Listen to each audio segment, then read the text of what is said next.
Somewhere in a Chevrolet service bay this morning, a technician is unscrewing the engine oil cap off a brand new Silverado and dropping it in the garbage. He is putting a different cap on. The new one has a number stamped right into the top of it. 0W40. That cap is the whole story. General Motors is paying dealers to physically pull the oil cap off your truck so you cannot put back the oil it came with.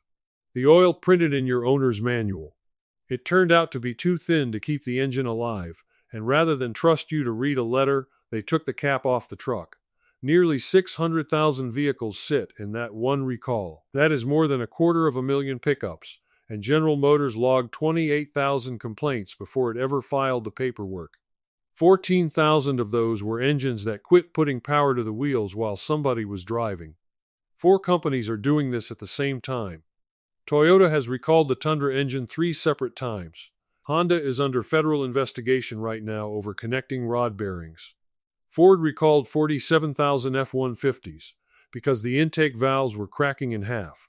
That is a 2.7-liter engine swallowing a piece of itself. 4 engines that share no parts, no suppliers, no engineers, and no country. All of them chewing up their own bearings and valves inside the first 60,000 miles. That is not 4 accidents, and the cause is not the one you keep getting told. Now every one of those companies had to file a document with the federal government explaining what went wrong. Not a press release. A legal filing, where lying costs money. And if you put all 4 of those filings side by side, something jumps off the page. Toyota wrote that engine machining debris of a particular size and amount may not have been cleared from the engine during manufacturing. General Motors wrote that its teardowns found rod bearing damage from sediment on connecting rods and crankshaft oil galleries, plus crankshaft dimensions and surface finish that were out of specification. Honda wrote that the crank pin was improperly ground, resulting in crank pins with a crown or convex shape that are out of specification. And Ford wrote that its intake valves had grinding burn and over specification hardness at the 3rd keeper groove location. Not one of those 4 companies says the engine was designed wrong. Every single one of them says the part came out of the machine wrong. So here is the real reason your truck engine is dying. And it is not thin oil, and it is not turbos, and it is not the government. These engines are built with no margin left in them. A bearing clearance in a modern truck engine is a fraction of the thickness of one of your hairs. The oil film riding in that gap is thinner than anything that ever went in a truck you grew up with, and that is a wonderful thing when every part is perfect. It is a horsepower machine, it is quiet, and it gets mileage nobody thought possible out of a pickup. But it only works if every part is perfect, every time, on every shift. There is research out of the Fraunhofer Institute in Germany on exactly this. Machining a part throws off particles that run several hundred to 1,000 micrometers across, and when one of those particles gets left behind in an engine, the failures do not show up at 200,000 miles. They show up inside the warranty period. Your old truck could eat that particle and never tell you. Loose clearances, thick oil, big passages, it got flushed out at the next oil change and you never knew it happened. The new one has nowhere to put it. Start with General Motors, because they are the biggest and they are the worst. The engine is the 6.2-liter V8, the L87, in the Silverado 1500 and the Sierra 1500 from 2021 through 2024. Recall 25 V274. That is nearly 600,000 vehicles, and more than 4 in 10 of them are Silverado and Sierra pickups. The Sierra 1500 is the single most affected nameplate in the whole campaign. I spent 34 years at the Flint Truck Assembly Plant, and that plant builds the heavy duties, not these half-tons. But I will tell you what I watched happen 100 times on that line. A tool wears. The parts coming off it drift a few 10,000ths. Nobody notices, because the trucks still run out the door. You do not find out until the warranty claims come back 2 years later. That is exactly what this is. General Motors opened investigations into this engine and closed them 3 times, in February of 2022, June of 2023, and July of 2024. They only reopened it in January of 2025, after the government told them it had started looking. Now here is what makes this one worse than the rest. The fix. If your engine passes inspection, you do not get a new engine. You get an oil change to 0W40 and that new cap. And in January of 2026, the government opened a second investigation, not into the engine, into the repair. 36 owners reported that their engine failed after they had already had the recall done. By the middle of February, that number was 139. Trucks that got the thick oil died, and trucks that got a brand new engine died too. There is one thing you need to write down. General Motors has a special coverage on this engine. 10 years or 150,000 miles, and it follows the truck regardless of who owns it. Ask for it by name. The number is N252494003. A dealer is not going to volunteer it. Toyota is next, and Toyota is the one that hurts. The Tundra went from the 5.7 V8, an engine that ran until the body rotted off around it, to a 3.4 twin-turbo 6. 3 recalls now. 272,000 vehicles across the 3, and 255,000 of those are Tundra pickups. That is nearly every Tundra built since the redesign. Toyota's own filing is the most honest document in this entire story. They wrote that machining debris may not have been cleared from the engine during manufacturing, and that it attacks the number 1 main bearing. And then they wrote the sentence that gives the whole game away. Engines built after that period were manufactured with new or improved processes that better clear machining debris. That is Toyota, on a federal form saying the way we used to clean these engines was not good enough, so we changed it. On the first recall, the fix was a new engine. Toyota put it in writing, and more than 70,000 of them have already been swapped out. That is about 1 Tundra in 4 getting a brand new motor. On the ones after, it became a software inspection. A dealer reads the resonant frequency off the front of the crankshaft, and if the bearing passes, you keep the engine Toyota recalled. You have to prove yours is already damaged to get what the first group was handed. And it is not settled. A teardown specialist named Eric Berg spent 3 years trying to buy one of these failed engines, because Toyota takes them back as core exchanges. When he finally got one out of a Tundra with 38,000 miles on it, the main bearings were destroyed and the rod bearings were spotless. Same oil, same passages. His words were that if debris caused it, how does it know to only hit the main bearings? Toyota says debris. The man with the engine on the bench says that does not add up. Nobody has settled it, and your truck is the thing sitting in the middle of the argument. Honda is the one almost nobody is talking about, and it is the one I would be most nervous owning.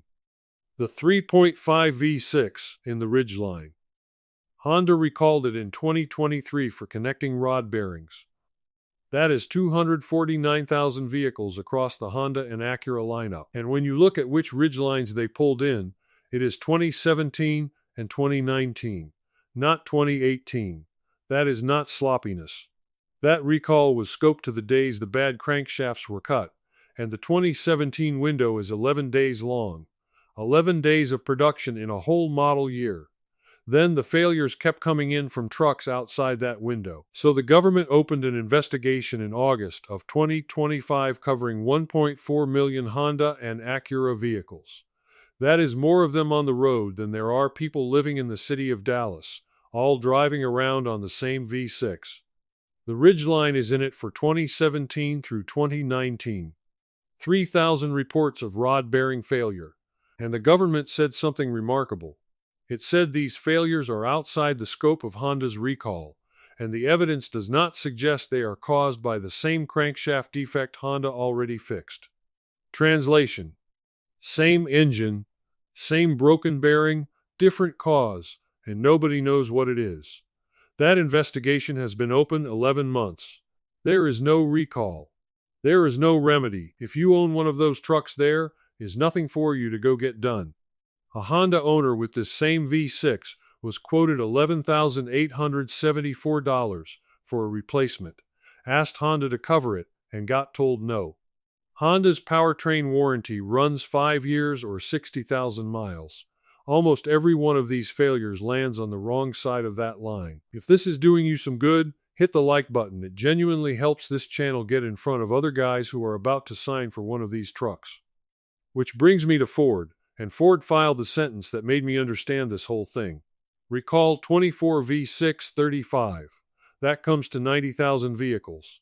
And 47,000 of those are F-150s from 2021 and 2022 with the 2.7 EcoBoost. The intake valves were fracturing and dropping into the combustion chamber, a lot of them before 5,000 miles. Ford's stated cause was grinding burn and over-specification hardness at the keeper groove. They cooked the metal grinding it, and it went brittle. Now here is the part. When Ford described how it fixed the problem in production, it did not say it fixed the grinder. It said the new material increased the valve's robustness to keeper groove grinding processes outside of control specifications. Read that one more time.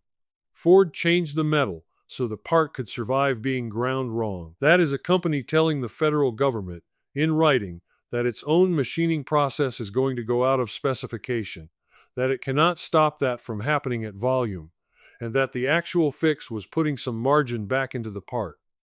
And Ford will show you the same thing in miniature. In 2025, they recalled 135 F-150s, and only 135 because a connecting rod machining tool was installed incorrectly and was allowed to spin and wear. 2 shifts, February 9th and 10th. Ford's filing also says there are no audible or visual warnings before that rod lets go. 1 tool sitting wrong for 2 days. Put bad connecting rods in 135 trucks. That is the margin we are talking about. So why did 4 companies all run out of margin in the same handful of years? Because of what happened to the engines themselves. In the late 90s, the biggest gas engine Chevy put in a truck was a 7.4-liter V8 making 290 horsepower. That is 39 horsepower per liter. The standard engine in an F-150 today is 2.7 liters making 325. That is 120 horsepower per liter. Same job. A third of the displacement. 3 times the output per liter. You do not get there with thicker parts. You get there with tighter clearances, thinner oil, and more pressure. Every one of those is a decision to trade margin for mileage, and these companies had a very good reason to make that trade. Every truck sold under the fuel economy standard got the manufacturer fined for every 1/10 of a mile per gallon it came up short. By 2024, that fine was $17 per vehicle, per 1/10, and the target on the books was climbing. Then it stopped. In July of 2025, Congress set that penalty to $0, and regulators moved to erase the fines going back to 2022. So the rule book these engines were designed for does not exist anymore. But you cannot undesign an engine. The rules are gone, and the engines are still in the driveway. And that is where this lands on you. You are buying a truck that stickers near $100,000 loaded, and the engine in it might be one of the ones that came out of the machine wrong. You will not know. If it dies inside coverage, you are still parked, because the newest Toyota campaign has no remedy released yet at all. If it dies outside coverage, you are looking at a bill that lands somewhere between a used car and a good used truck, on a vehicle you are still making payments on. So here's what you actually do about it. Run your VIN through the government recall site before you buy anything, and run it on the truck sitting in your driveway right now. It is free and it takes 2 minutes. If a dealer tells you a knock is normal, get it in writing. Every one of these companies lists engine noise as the warning sign in its own filing. And when you are shopping, ask a question almost nobody asks. Not how many miles. Ask which model year they fixed the problem in, and buy that one. Toyota changed its cleaning process. General Motors changed its crankshaft and rod machining in June of 2024. Ford changed the valve material. Every one of those companies has already built the corrected version. You just have to know which year it started. The bottom line is this. These 4 engines did not fail because somebody got lazy. They failed because they were designed to a standard of manufacturing that no factory building 10,000 engines a day can actually hit, every day, on every shift. The engineering was never the problem. The engineering assumed a perfect factory, and there is no such thing. Now tell me something in the comments. What is the newest truck you have owned that gave you engine trouble? And did the dealer make it right, or did you eat the bill? I read them, and I answer.